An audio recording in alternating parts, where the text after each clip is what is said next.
오늘은 요한복음 16장 말씀을 가지고 환난을 당하나 담대하라 라는 제목으로 같이 말씀에 은혜를 나누기를 원합니다. 우리는 앞으로 닥칠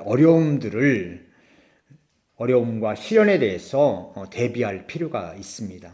많은 사람들이 앞으로 어떤 어려움이 우리에게 닥칠 것인가, 특별히 코로나 사태를 통해서 많은 사람들이 죽어가고 있고 또 병으로 고통을 당하고 있고 또 특히나 경제적인 어려움들로 인해서 많은 사람들이 고통을 당하고 있는 그런 가운데 있습니다. 우리가 이 문제를 어떻게 해결할 것인가, 많은 사람들이 그 생각을 짜내고 있고 연구를 하고 있지만, 그러나 우리가 어떻게 이 문제를 해결할 수 있을까에 대한 분명한 해답은 아직 나오고 있지 못한 그런 상황 속에 있습니다. 뉴질랜드는 감염자들이 점점 줄어서 지난주에는 5명까지 내려와 있어서요. 이번 주 월요일 날 이제 레벨 3로 단계가 내려갑니다. 일부 사람들은 다시 생업으로 복귀할 수도 있지만, 그러나 여전히 대다수의 사람들이 이동하지 못하고 자기 코로나 레벨 4처럼 집에서 격리 생활을 해야 되는 그런 상황 속에 있습니다. 이제 5번째 주로 넘어가는 그런 가운데서도 사람들이 나름대로 또 지쳐있고 또 나름대로 그 속에서 또 생활의 리듬을 찾는 그런 사람들도 있지만, 여전히 모든 사람들에게 어려움이 있는 것은 같은 상황입니다.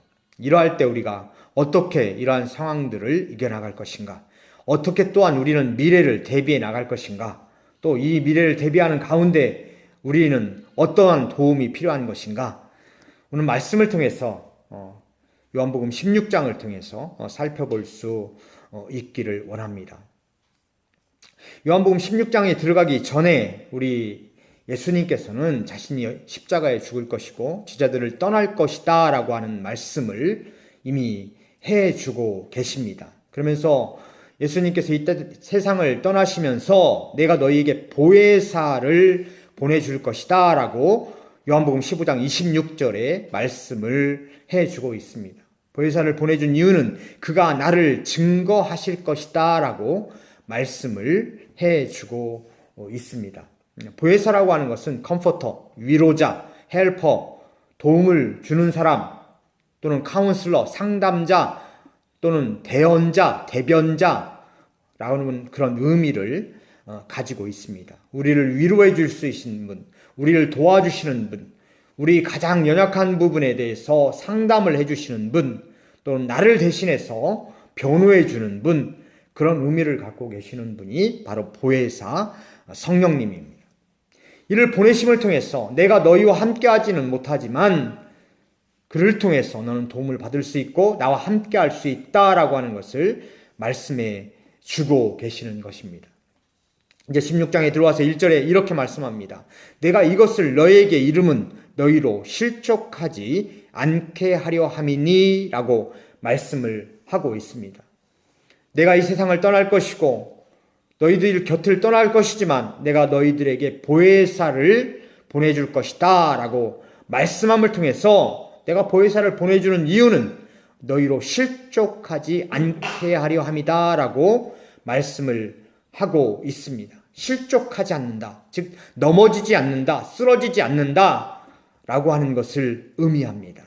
내가 너희들을 도와주기 위해서, 너희들을 굳건히 세워주기 위해서, 너희를 보호하기 위해서 보혜사를 보내주실 것이다 라고 말씀을 하고 있습니다. 그 이유는 이들 앞에 큰 시련이 다가오고 있기 때문에 그렇습니다.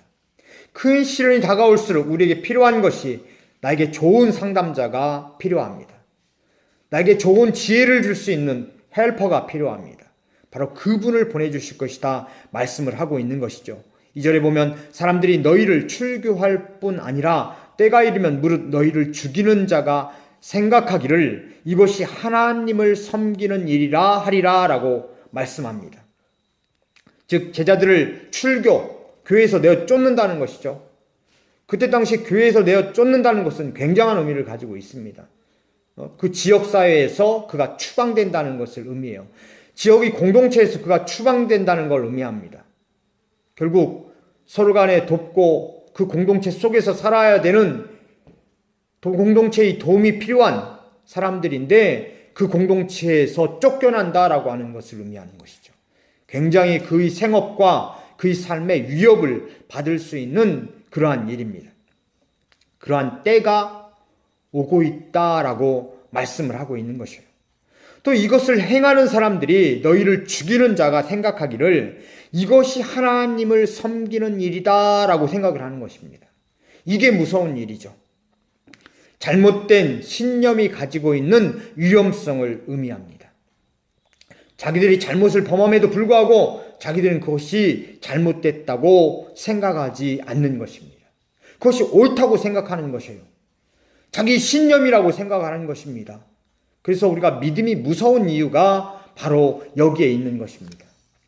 우리가 믿음을 갖는 것 굉장히 중요하지만 잘못된 믿음을 갖는 것처럼 위험한 것이 없는 것입니다. 우리에게 꼭 필요한 것이 올바른 믿음을 가지는 것이에요. 올바른 믿음을 가질 때 우리는 올바른 행동을 할 수 있습니다. 그 신념대로 우리가 움직일 수 있어요. 그런데 잘못된 신념을 갖게 되고 잘못된 믿음을 갖게 되면 예수를 십자가에 못 박는 그런 일이 발생을 하는 것입니다. 예수님을 십자가에 못 박을 때 유대인들이 생각하는 그 당사자들이 생각했던 것은 자기들이 옳은 일을 하고 있다고 생각한 것입니다. 자기들은 옳은 결단을 한 것이고 자기들은 옳은 믿음을 가지고 예수를 정죄한다고 생각하고 그 행동을 했다는 것입니다. 우리도 역시 마찬가지로 잘못된 믿음을 갖게 되면 유대인들이 범했던, 바리새인들이 범했던, 그때의 종교 지도자들이 범했던 똑같은 오류를 우리가 범할 수 있다는 사실 앞에 우리가 믿음을 어떻게 올바른 믿음을 갖는 것이 얼마나 중요한 것인가를 우리가 늘 생각을 하고 우리 자신을 점검을 해야 될 필요가 있습니다. 지금 예수님께서는 바로 그 사람들이 자기의 신념대로 너희들을 출교시킬 뿐만 아니라 나를 십자가에 못 박을 것이다 라고 지금 말씀을 하고 있습니다. 왜 이 사람들이 그런 일을 합니까? 3절에 보면 그들이 이런 일을 할 것은 아버지와 나를 알지 못함이라 라고 말씀을 하고 있습니다.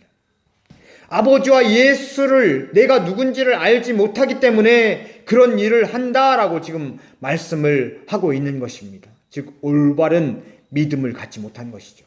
올바르게 예수 그리스도를 바라보지 못하는 것입니다. 똑바로 바라보지 못하는 것입니다. 그래서 예수님께서도 십자가를 지실 수밖에 없었고 제자들도 출교를 당하고 시험을 당할 것이다 라고 말씀을 하고 있습니다. 그때 4절 오직 너희에게 이 말을 한 것은 너희로 그때를 당하면 너희들이 출교를 당하고 너희들이 시련을 당하면 내가 너희에게 말한 이것을 기억나게 하려 함이요 처음부터 이 말을 하지 아니한 것은 내가 너희와 함께 있었음이라 라고 말씀을 하고 있습니다. 너희가 그 시련의 때를 당하면 내가 너희에게 말했던 것, 내가 너희에게 행했던 것을 기억나게 하려 함이다 라고 말씀을 합니다. 성령을 통해서 우리에게 우리 주님께서 하시는 말씀은 성령을 통해서 우리들로 하여금 우리의 기억을 나게 만든다는 것입니다. 예수 그리스도의 말씀이 기억나게 합니다. 예수 그리스도의 행함이 기억나게 합니다. 그 예수 그리스도의 행함과 말씀이 기억나게 함으로 그 시련을 이길 수 있는 능력을 주시겠다라고 지금 말씀을 하고 있는 것입니다.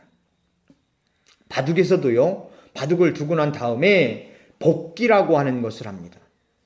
우리는 바둑의 고수가 아니기 때문에 그 복기를 하기가 굉장히 어려워요. 그런데 프로들은 자기들이 바둑을 쭉 두고 나면 그것을 처음부터 다시 복기를 시작해서 끝까지 복기를 할 줄 압니다. 그 복기를 우리는 못하는데 왜 고수들을 합니까? 하고 물어보면 한 수 한 수의 의미가 있기 때문에 그 의미를 따라가기 때문에 복기가 가능하다 이렇게 말을 하는 것을 들었습니다. 바둑의 고수들은 복기를 굉장히 중요하게 생각합니다. 그것은 자기의 실력을 향상시킬 수 있는 아주 중요한 일이기 때문이다. 그들은 그렇게 말을 합니다. 우리가 기억을 더듬는 게 중요해요. 기억을 더듬어서 복기를 하는 것이 중요합니다. 예수님께서 왜 그때 그 말씀을 하셨는가? 예수님께서 왜 그때 그 행동을 하셨는가? 라고 하는 것을 복기를 해보면 예수님이 우리에게 무엇을 원하고 예수님께서 나에게 지금 무엇을 하기를 원하시는가를 우리는 깨달을 수 있기 때문에 그렇습니다. 우리가 장로교 그러면은요, 우리가 칼빈을 믿는다 뭐 이렇게 얘기를 하는 사람이 있는데요, 칼빈을 이 장로교에 지대한 영향을 준 것은 틀림없는 사실이죠. 근데 칼빈 그러면 예정설로 잘 알려져 있습니다. 칼빈의 예정설을 공부를 하다 보면 예정설에서 아주 중요한 것이 하나가 나옵니다. 그것은 예정설에서 중요하게 생각하는 것은요, 과거의 발자취입니다. 내 자신이 예정됐다는 걸 우리가 어떻게 알 수 있습니까? 그것은 과거의 발자취를 더듬어 보는 것입니다. 과거의 발자취를 더듬어 보면 예수를 내가 도저히 믿을 수 없는 나였는데 하나님께서 나에게 그런 환경을 주시고 그 사람을 만나게 하시고 그 때때로 나를 믿을 수밖에 없는 길로 쭉 인도하셨구나라고 하는 것을 우리는 되새겨 볼 수가 있습니다. 생각해 볼 수가 있는 거죠. 복귀해 볼 수가 있는 것입니다. 내 인생을 복귀해 봄을 통해서 하나님께서 그때 나에게 이렇게 끌어오셨구나 라고 하는 것을 우리는 알 수가 있게 되는 것입니다. 거기서요, 우리는 하나님께서 지금껏 나를 인도해 오신 걸 보니까 하나님께서 나를 사랑하시는구나. 그것은 하나님께서 나를 예정해 두셨구나. 내가 이 길로 가도록 나를 이끄셨구나 라고 하는 것을 깨닫게 되는 것입니다. 과거를 돌이켜보면서 얻을 수 있는 신앙의 확신입니다. 이 확신을 든 사람들은요, 미래를 바라보게 됩니다. 미래를 바라보면서 오늘 현재를 또 바라보게 되는 것이죠. 하나님께서 나를 예정해 두셨기 때문에 나는 오늘 나에게 주어진 하나님의 뜻은 무엇일까를 내가 생각해 보게 됩니다. 그걸 뿐만 아니라 미래에 하나님께서도 나를 끝까지 천국으로 나를 인도하시는구나 라고 하는 그 믿음을 갖게 되는 것이죠. 우리가 과거를 통해서 얻을 수 있는 교훈입니다. 과거를 통해서 하나님께서 나를 예정해 두셨음을 깨닫게 되고 현재를 통해서 나는 그런 삶을 살려고 노력을 하고 미래를 바라보면서 나는 천국에 갈 때까지 그 어떠한 어려움과 시련이 나에게 있을지라도 하나님께서 나를 그 길을 인도하셔서 피할 길로 인도하시고 나를 끝까지 나를 사랑하시고 나를 하나님의 길로 인도하심을 믿을 수가 있고 고백할 수가 있는 것입니다. 이것이 예정설의 가장 중요한 키포인트입니다. 깨달을 뿐만 아니라 우리가 미래를 바라볼 수가 있는 것이죠. 미래를 바라보면서 나를 인도하시는 하나님이 나를 끝까지 책임져 주심을 확신을 갖게 되는 것이죠. 우리 성령님께서 우리에게 하시는 말씀입니다. 예수님께서 너희로 그때를 당하면 바로 내가 너희에게 말한 이것을 기억나게 하려 함이다 라고 말씀하신 이유가 바로 여기에 있습니다. 두 번째로요, 성령님께서 보혜사 성령을 통해서 우리에게 하시는 말씀은 우리를 깨닫게 하시는 것입니다. 7절에 보면 내가 떠나는 것이 너희에게 유익이라 내가 떠나가지 아니하면 보혜사가 너희에게로 오시지 아니할 것이요 가면 내가 그를 너희에게로 보내리니 라고 말씀을 하고 있습니다. 이제 우리 주님께서 예수님이 제자들의 곁을 떠나면서 내가 너희에게 보혜사를 보내주실 것이다. 내가 보혜사를 통해서 내가 지금 너희를 떠나지만 이 떠나는 것은 어떻게 보면 별로 좋은 추억들은 아니죠. 떠날 수밖에 없는 상황이지만 그러나 내가 떠나야지 보혜사를 내가 너희에게 보내줄 수 있다라고 말씀을 하고 있습니다. 그러면서 그가 오시면 보혜사가 오시면 8절 그가 와서 죄에 대하여 의에 대하여 심판에 대하여 세상을 책망하시리라 라고 말씀을 하고 있습니다.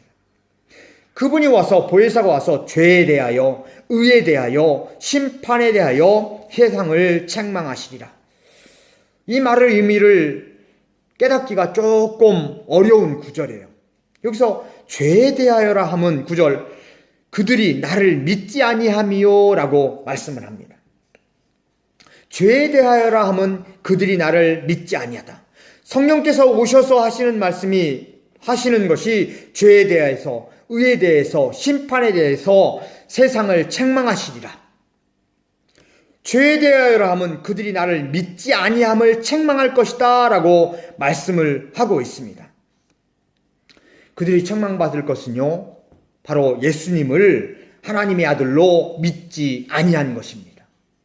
예수님이 이미 그의 말씀을 통해서, 그의 행적들을 통해서, 그의 표적을 통해서 많은 것들을 제자들과 또 많은 사람들에게 보여주었습니다.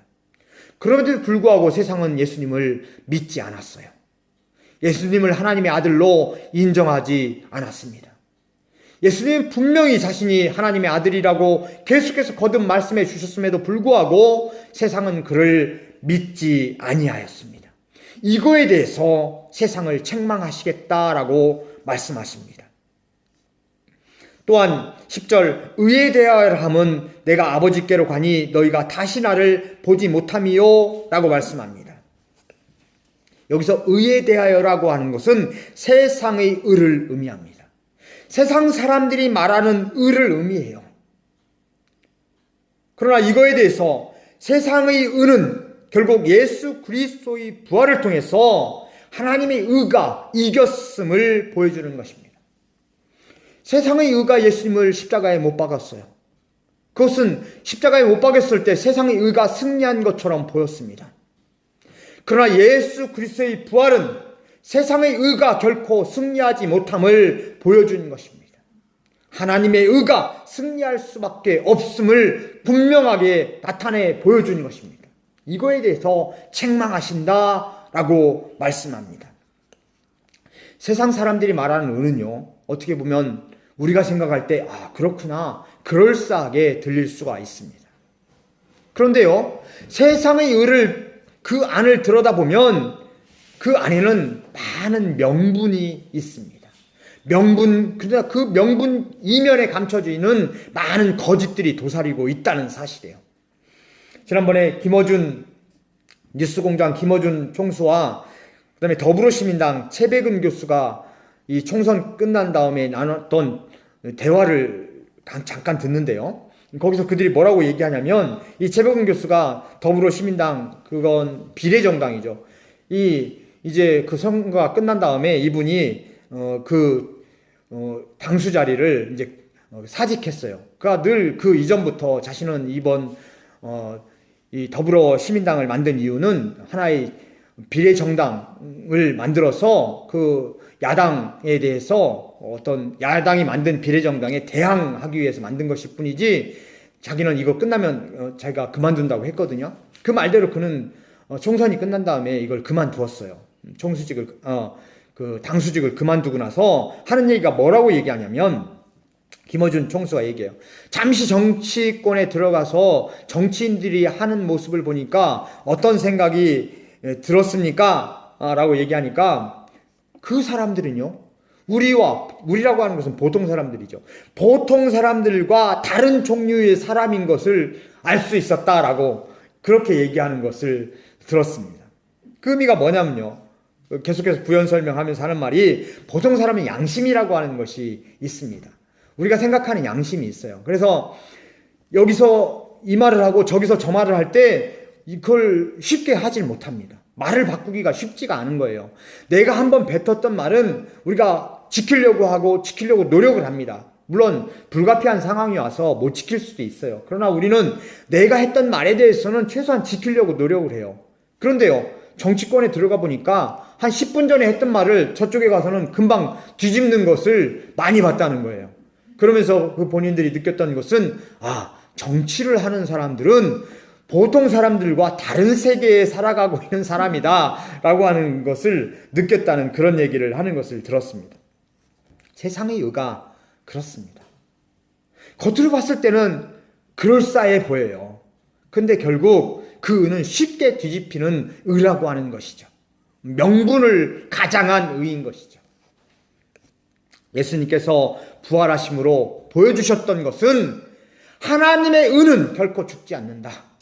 하나님의 의는 세상의 의와 비교될 수 없다라고 하는 것을 보여준다라고 하는 것입니다. 그걸 보여주었다라고 하는 것이에요.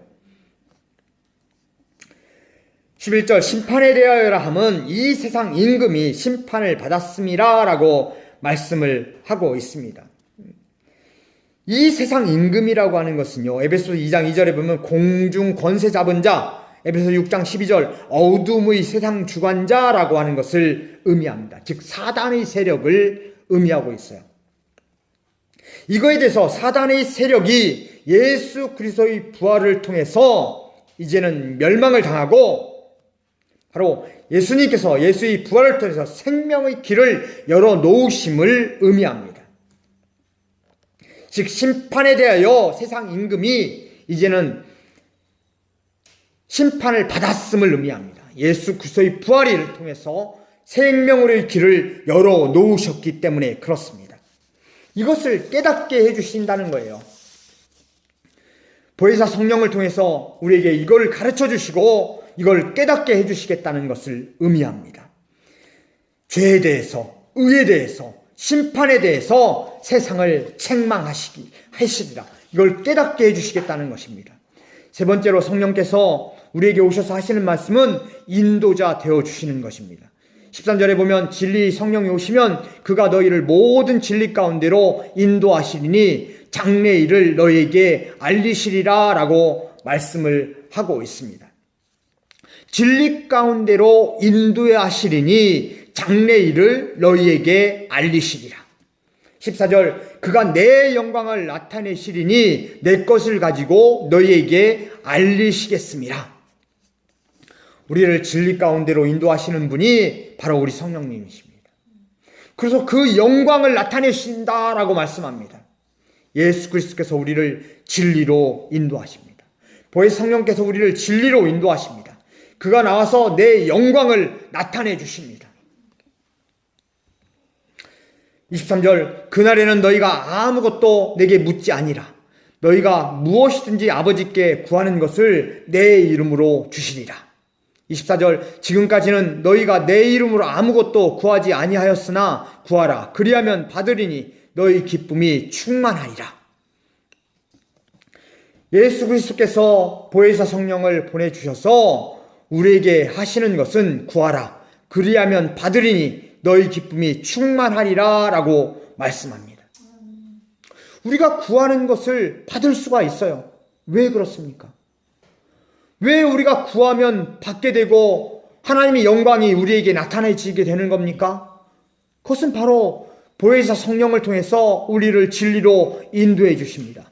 진리로 인도해 주시면 결과적으로 우리가 무엇이 되냐면 하나님의 자녀가 되는 놀라운 은혜로 우리가 받게 된다는 것입니다. 하나님의 자녀가 된다는 것은요, 자녀로서 권리를 의미하는 것이에요. 자녀는 아버지에게 무엇을 구할 수 있는 권리가 있어요. 아버지 이거 해주세요 할 권리가 있어요. 왜? 내 아들이니까. 저분은 내 아버지니까 구할 권리가 있는 거예요. 아버지임에도 불구하고 옆집 아저씨처럼 어려워한다면 그것은 진정한 부자 관계가 아닐 것입니다. 뭔가 문제가 있는 것이죠. 아버지에게는 내가 돈이 없으면 아버지 나 돈 좀 주세요 할 수 있어요. 아버지 이것 좀 해주세요 할 수가 있어요. 왜? 나는 아들이니까. 나는 아들로서 자격이 있는 거니까.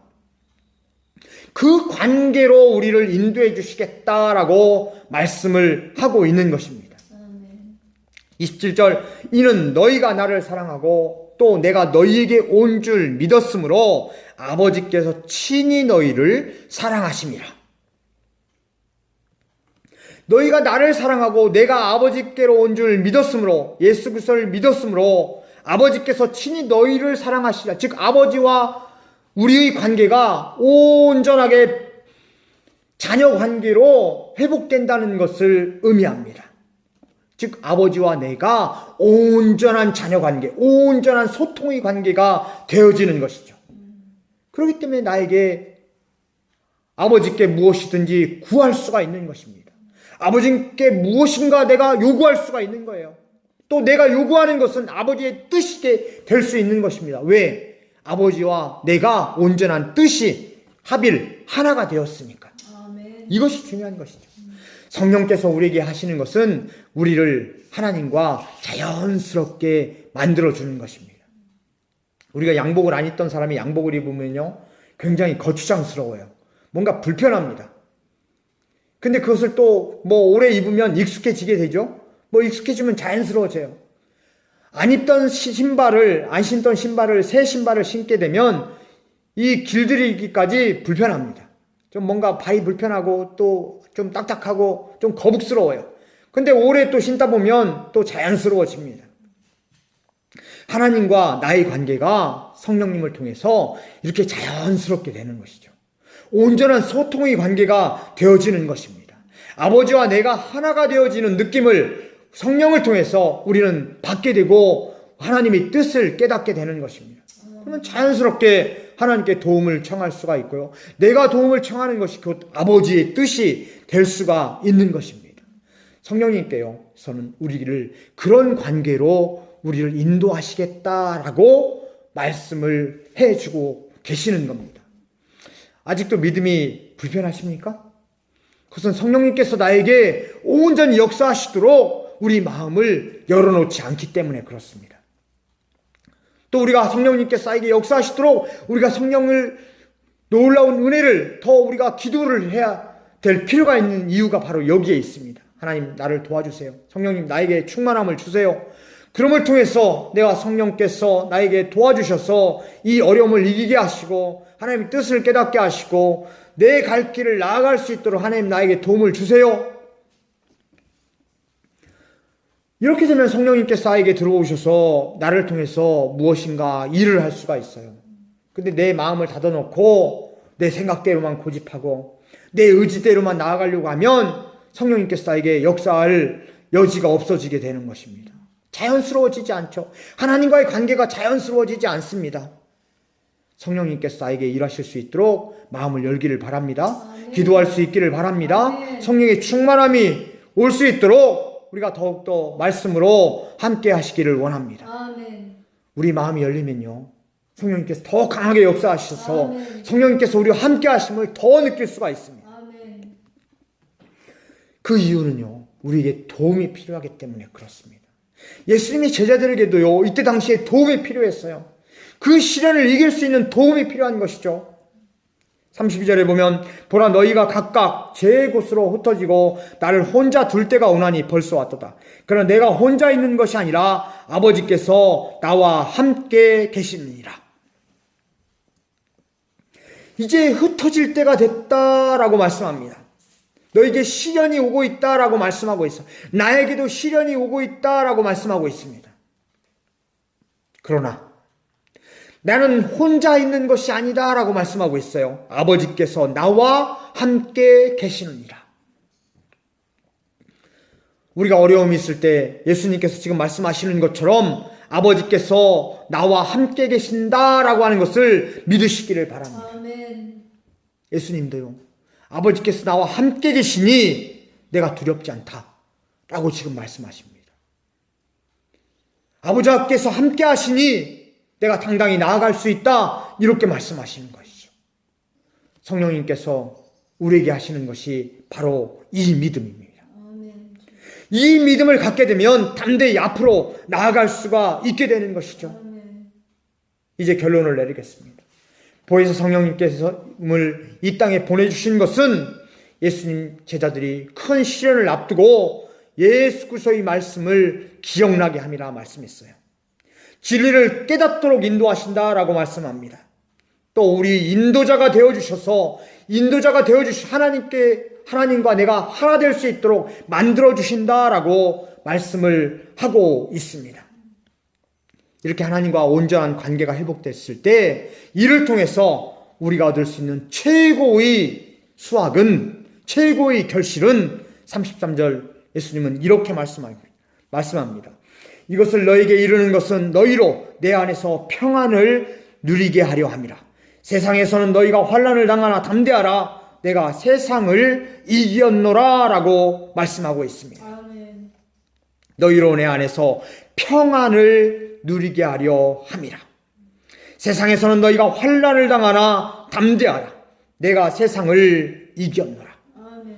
우리 성령님께서 나의 앞길을 밝혀주셔서 나를 도와주셔서 나를 인도해 주셔서 나에게 믿음을 갖게 하시고 우리 주님께서 우리 하나님께서 나와 함께 계신다라고 하는 믿음을 갖게 하셔서 평안을 누리시고 환난을 당하나 담대하라 내가 세상을 이길 수 있는 믿음을 가지시기를 주님의 이름으로 간절히 축원드립니다.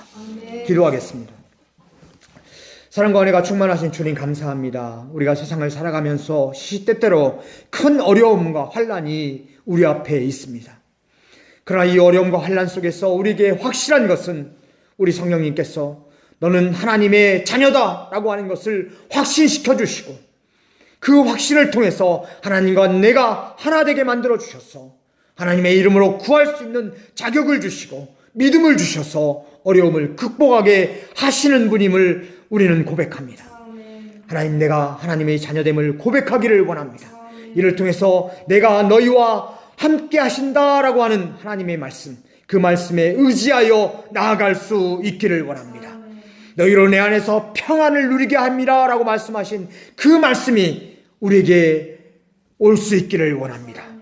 너희가 환난을 당하나 담대하라 라고 하는 말씀이 믿어질 수 있기를 원합니다. 내가 세상을 이길 수 있는 믿음을 주겠다라고 말씀하시는 그 말씀이 나의 말씀이 또한 될 수 있기를 원합니다. 하나님 말씀을 가지고 우리가 내일에 대한 두려움이 우리 앞에 있지만, 시련에 대한 두려움이 있지만 하나님을 사랑하는 자녀들을 끝까지 보호하시고 인도하시는 하나님 놀라운 평안이 오늘 우리를 살릴 수 있는 은혜로 축복하여 주옵소서. 감사드리며 우리 주 예수님 이름으로 기도 올리옵나이다. 아멘.